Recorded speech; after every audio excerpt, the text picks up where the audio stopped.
ছেলেরা যদি 4টা বিয়ে করতে পারে তাহলে মেয়েদেরও 4টা কেন, মেয়েরা আরো বেশি করবে, কারণ মেয়েদের এনার্জি অলওয়েজ বেশি থাকে। ছেলেরা যদি 4টা বিয়ে করতে পারে তাহলে মেয়েরা পারবে না কেন? অবশ্যই পারবে, কারণ নারী পুরুষ সমান অধিকার। আর যদি একটা কথাই চিন্তা করি তাহলে মেয়েদের চেন কোনো কাজে লাগে না, চেন খুলে মুতার অধিকার তো তাদেরও আছে। মালে আসেন, একটা চাবি দিয়া যদি 4টা তালা খোলা যায় ওটাকে বলা হয় মাস্টার কি, আর একটা তালা যদি 4টা চাবিতেই খুলে সেটাকে বলা হয় খাঙ্কি। ধরেন আপনি 4টা ইঁদুর পালেন, আপনার কাছে গর্ত আছে একটা, বাহিরে অনেক বৃষ্টি, বুঝেনি তো ওয়েদার ডিমান্ড, এখন 4টা ইঁদুরের একসাথে গর্তে ঢুকতে হবে, তখন আপনি কি করবেন?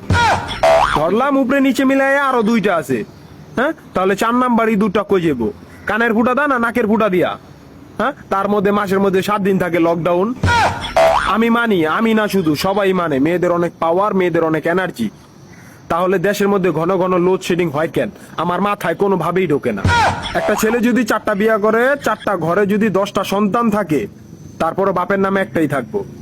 এখন আপনি যদি 4টা বিয়ে করেন, একটা সন্তান হয়, তাহলে বাপের নাম কি দিবেন?